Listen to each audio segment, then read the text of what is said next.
Dans cette formation Excel, nous proposons de bâtir une petite console fort utile en milieu professionnel pour chercher et trouver une information située à l'intersection d'une table à deux entrées à l'instant T sur demande par le biais de listes déroulantes construites sur cette base de données.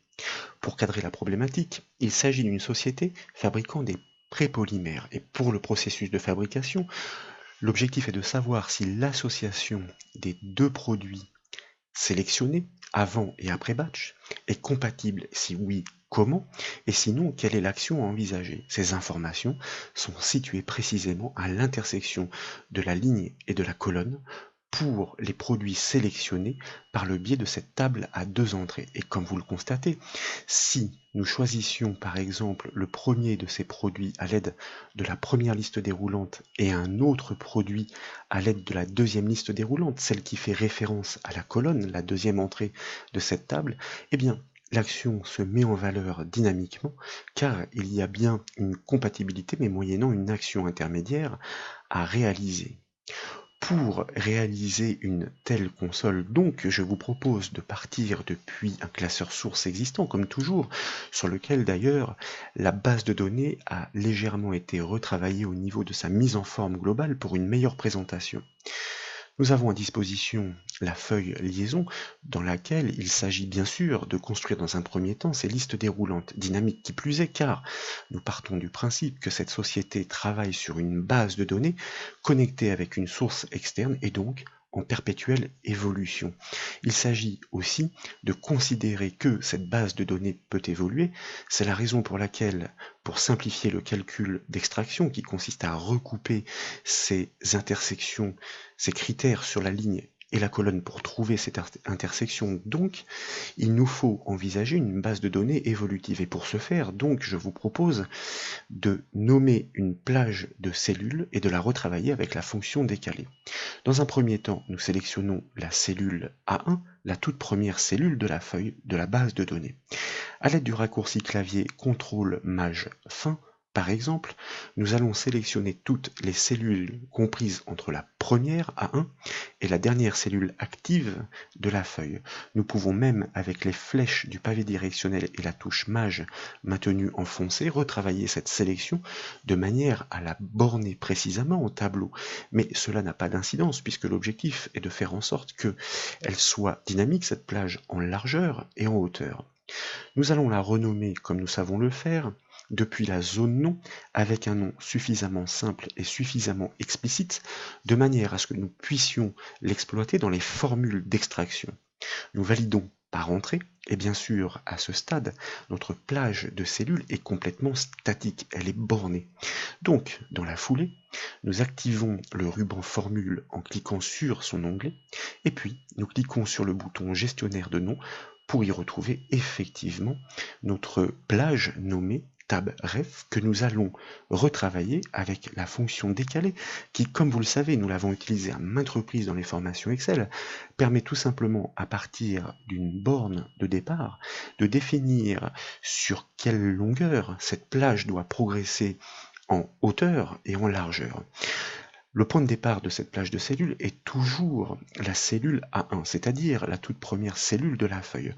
Point virgule 0, point virgule 0, point virgule, comme nous le faisons souvent, car ces deux arguments de cette fonction décalée consistent à déterminer si par rapport à cette cellule A1 de départ, nous envisageons de décaler le point de départ en ligne et en colonne. Il n'en est rien, nous partons bien de la cellule A1. En revanche, dynamiquement, nous devons déterminer sa hauteur, il s'agit de l'argument précisément à renseigner maintenant, que nous allons renseigner dynamiquement grâce à la fonction nbval qui permet sur une plage de cellules de compter le nombre de ces cellules non vides. Et nous allons tout simplement lui renseigner la colonne B en cliquant l'étiquette de la colonne B. Nous fermons la parenthèse et donc cette fonction nbval à ce stade va nous renvoyer le nombre de cellules non vides dans cette plage. À ce résultat, nous allons ajouter une unité tout simplement parce que, comme vous le constatez, effectivement, il y a une cellule vide ici. Il faut la considérer pour pouvoir nous placer une cellule plus bas afin de ne pas omettre le dernier produit référencé tout en bas de cette colonne. Point virgule, il s'agit maintenant de pouvoir définir la largeur dynamique évolutive de ce tableau qui va dépendre du nombre de cellules non vides, par exemple de la ligne 3. De la même façon, donc, nous exploitons la fonction nbval à laquelle nous demanderons de comptabiliser ces informations non vides sur la ligne 3.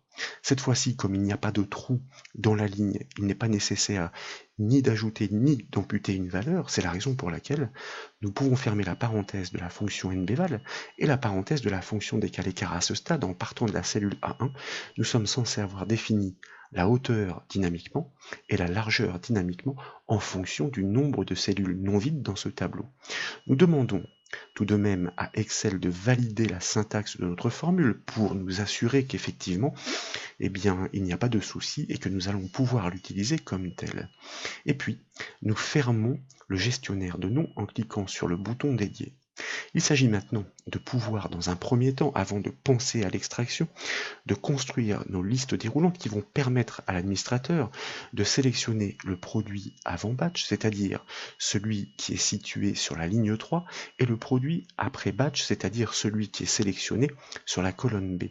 Dans le premier cas, il faut commencer à partir de la colonne G, c'est-à-dire à partir de la 7e colonne, et dans le deuxième cas, il faut commencer à partir de la ligne 8. Il va falloir faire en sorte là aussi que ces listes déroulantes aient la capacité d'évoluer si d'aventure des données étaient ajoutées aux extrémités. Pour ce faire, donc, nous retournons dans notre feuille liaison, nous sélectionnons bien la première cellule de la première liste déroulante à construire, et puis cette fois-ci, dans le ruban Données, nous cliquons sur le bouton Validation de données, là aussi nous avons l'habitude de le faire, et nous allons, depuis l'onglet Options, choisir d'autoriser une liste de valeurs, sachant que cette liste de valeurs, bien sûr, n'est pas figée. Une fois encore, la précieuse fonction décalée vient à notre secours pour déterminer le point de départ et le point d'arrivée dynamique de cette plage de cellules pour ces produits. Donc, il s'agit de définir depuis la feuille CM pour cette plage de cellules quel est le point de départ. Le point de départ en ligne 3 est situé en colonne G, soit la cellule G3. Point virgule 0, point virgule 0, comme précédemment, car, encore une fois, il n'y a ni décalage en ligne, ni décalage en colonne. Ce qui nous intéresse par contre ici, c'est de pouvoir définir la largeur. Or, l'argument dans lequel nous nous trouvons précisément à l'instant est celui de la hauteur. Nous allons prélever sur une hauteur bien sûr de une ligne. Là, cela va de soi, il s'agit d'un argument fixe. En revanche, en ce qui concerne la largeur, nous ne la connaissons pas forcément, puisque cette plage est censée évoluer. Donc, encore une fois, nous exploitons la fonction nbval qui va compter cette largeur, le nombre de cellules non vides, sur la ligne 3, qui est ici. Et nous fermons bien sûr la parenthèse de notre fonction nbval, et il s'agit bien sûr de retrancher 6 unités en largeur, tout simplement parce que nous commençons à partir de la colonne G, A, B, C, D, E, F, G, il s'agit bien de la 7e colonne. Nous validons ce calcul par OK, et nous revenons dans notre feuille liaison pour nous assurer que nous arrivons bien à réceptionner l'ensemble des références jusqu'à la dernière, semble-t-il, qui serait le Vorastar HB 6885. Qu'en est-il si nous revenions sur notre feuille et que nous accédions à la dernière colonne avec un raccourci clavier, par exemple, vous constatez en effet que nous avons bien réussi à prélever jusqu'à la dernière colonne. Si nous ajoutions une valeur à l'extrémité, est-ce que instantanément, dynamiquement, notre liste déroulante serait en mesure de l'intégrer? Vous constatez que c'est le cas, donc nous sommes bien en train de construire une console complètement dynamique et évolutive, parfaite pour l'exploitation au milieu professionnel. Il s'agit de faire exactement la même chose, mais pour la liste déroulante des produits en colonne, de manière à pouvoir recouper ces informations à l'issue.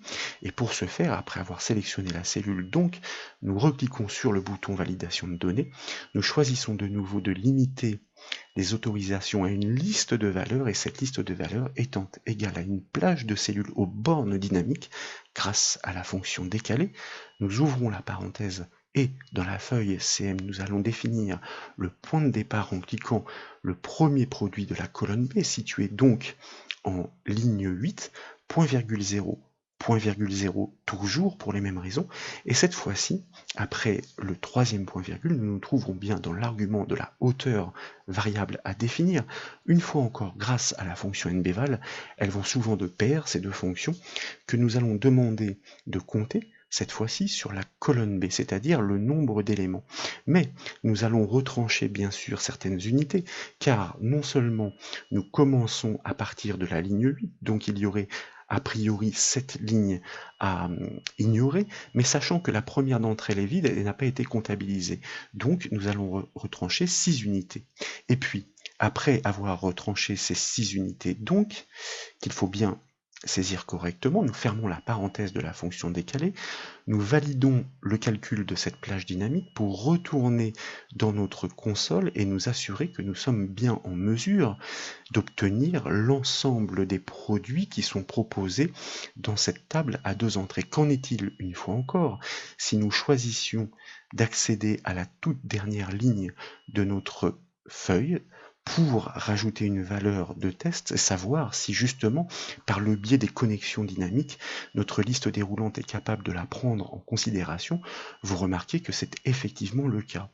Il s'agit donc, puisque un gros morceau a déjà été résolu par le biais de ces listes déroulantes dynamiques, et bien en fonction de ces choix recoupés, table à deux entrées je vous le rappelle, pouvoir extraire l'information située à l'intersection. Nous allons définir un produit avant batch, c'est-à-dire dans la colonne, et un autre après batch, c'est-à-dire dans la ligne. Il faut pouvoir donner à la fonction index, qui a la capacité de rechercher dans un tableau une base de données, l'indice de ligne de l'information à extraire, ainsi que son indice de colonne. Et pour ce faire donc, je vous propose d'initialiser le calcul en cellule B8 par la fonction si-erreur, comme toujours, car je vous rappelle que les fonctions d'extraction, si elles ne trouvent pas les informations qui leur sont demandées, retournent des erreurs. Pour éviter ces erreurs, tout simplement, nous englobons le calcul dans une fonction de gestion d'erreurs si-erreur. Puis, nous initialisons notre recherche, notre extraction, par le biais de la fonction index, bien connue désormais, qui demande quelle est la base de données dans laquelle nous recherchons l'information, et quel est l'indice de ligne et l'indice de colonne de l'information à trouver. En ce qui concerne la base de données, eh bien, nous l'avons référencée sous un nom de plage de cellules dynamique grâce à la fonction décalée. Je vous rappelle que ce nom est tout simplement tabref, d'ailleurs proposé ici par l'infobule, donc nous le sélectionnons, point virgule. L'indice de ligne est dynamique. Il va tout simplement dépendre de l'élément sélectionné par le biais de la deuxième liste déroulante. C'est la raison pour laquelle nous imbriquons la fonction equiv à laquelle nous demandons de rechercher cet élément. À quel endroit, point virgule, nous allons lui désigner la colonne de recherche dans la feuille CM, tout simplement en colonne B que nous cliquons sur son étiquette point virgule. Il suffit de terminer par le booléen, ou plutôt la valeur 0, pour indiquer que nous souhaitons une correspondance exacte, puisqu'il s'agit d'une valeur exacte à rechercher. Nous fermons la parenthèse de la fonction equiv. Il s'agit maintenant d'indiquer l'indice de colonne pour pouvoir trouver l'information à l'intersection. Donc nous exploitons de nouveau notre fonction equiv, nous ouvrons la parenthèse et il s'agit de retourner dans la feuille liaison pour sélectionner la cellule du premier choix, c'est-à-dire le produit avant batch. Et d'ailleurs, nous allons nous empresser de supprimer le nom de la feuille qui est rappelé en préfixe du fait que nous ayons basculé d'une feuille à l'autre. Mais comme, encore une fois, la formule est précisément écrite dans la feuille liaison, il n'est pas nécessaire de rappeler son nom en préfixe. Cette cellule B5, la valeur de cette cellule B5, nous la cherchons où? Nous la cherchons bien dans la base de données CM, mais plus précisément dans la ligne 3. Nous cliquons donc la ligne 3 par son étiquette, point virgule 0, encore une fois, pour demander à la fonction equiv, qui cette fois-ci va renvoyer l'indice de colonne, de faire une recherche selon une correspondance exacte. Nous fermons la parenthèse de la fonction equiv et à ce stade, donc, dans la base de données, nous sommes censés avoir indiqué de façon dynamique l'indice de ligne et l'indice de colonne de l'information à extraire selon les choix réalisés par le biais des deux listes déroulantes. Donc, nous pouvons fermer la parenthèse de la fonction index pour nous retrouver comme l'infobule le mentionne, dans les bornes de la fonction si-erreur, si bien que nous ajoutons un point-virgule pour indiquer quoi faire en cas d'erreur, et bien tout simplement, nous conserverons la cellule vide par le biais de deux guillemets. Nous fermons la parenthèse de la fonction si-erreur, nous validons le calcul par contrôle-entrée pour constater que l'association de ces deux produits, qui d'ailleurs sont identiques, ne nécessite aucune action intermédiaire à effectuer. En revanche, si nous choisissions d'autres produits, eh bien, nous nous rendrions sans doute compte que il y a d'autres actions envisagées. C'est le cas si nous recoupons le premier en colonne avec le dernier en ligne. Qu'en est-il si en revanche nous choisissions une autre association, par exemple avec le dipran 30, eh bien, vous voyez que c'est encore une autre association qui est suggérée.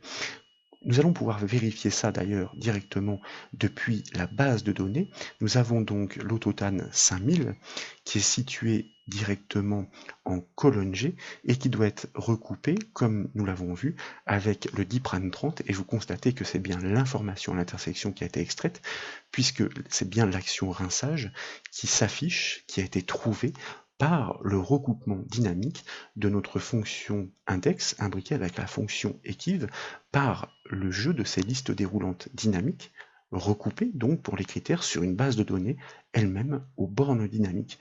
Il s'agirait ensuite tout simplement d'ajouter des codes couleurs par le biais, comme vous savez très bien le faire, de la mise en forme conditionnelle pour dire que par exemple, si c'est l'action rinçage, eh bien, nous allons lui associer un code couleur qui est en cohérence, car c'est une action qui est relativement lourde. Donc, en gros, si la cellule dans les règles de mise en surbrillance par le biais de la mise en forme conditionnelle est égale à quoi? Au texte rinçage que nous recopions en toutes lettres et constatez que nous avons déjà un aperçu qui est donné en instantané.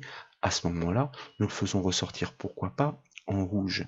Si par contre l'information était, et nous réitérons le processus, le texte avec purge, donc critère égal A, nous retapons l'information scrupuleusement avec purge.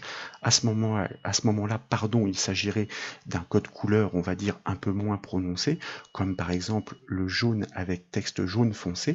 Et dans le cas où, en revanche, l'indication retournée est le texte OK, tout va bien. Et si tout va bien, à ce moment-là, il paraît logique de faire ressortir ces informations sur fond vert, pourquoi pas avec un texte vert.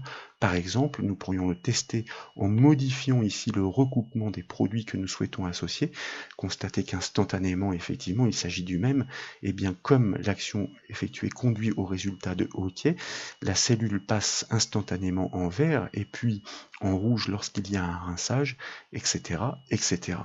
Voilà donc pour cette astuce qui consiste sur une philosophie de base de données et de liste déroulante dynamique à extraire l'information située à l'intersection d'une table à deux entrées. Encore une fois, comme vous l'avez constaté, nous retrouvons sur notre chemin l'imbrication des fonctions index à equiv, mais cette fois-ci equiv permet de renvoyer dynamiquement et l'indice de ligne et l'indice de colonne à la fonction index qui va donc se charger de restituer l'information située à l'intersection. J'espère que cette petite vidéo vous a plu. Si c'est le cas, comme toujours, je compte sur vous pour mettre un petit j'aime. Et comme vous le savez, vous pouvez retrouver toutes les autres formations sur le site bombache.fr. Je vous remercie.